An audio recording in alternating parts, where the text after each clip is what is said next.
Bismillahirrahmanirrahim. Haniye Arıyaxaq, mürəbbiyə dərəcəyə ki voleybol. Təqribən 17 ildir həm oynayıram, həm də təqribən 10 ildir mürəbbiyə edirəm.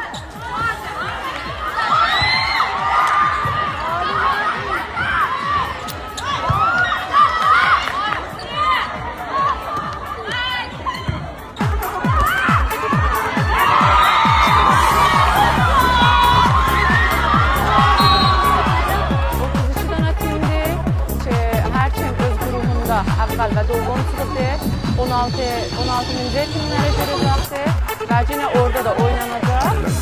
Böyle bir sürət həsbidir, yekəşdun və axırda da yeksarın, lədəbəndi və final. Finalda inşallah hər kim 4 günün içinə göstərir. Yox, feylən müşəxxəsləri.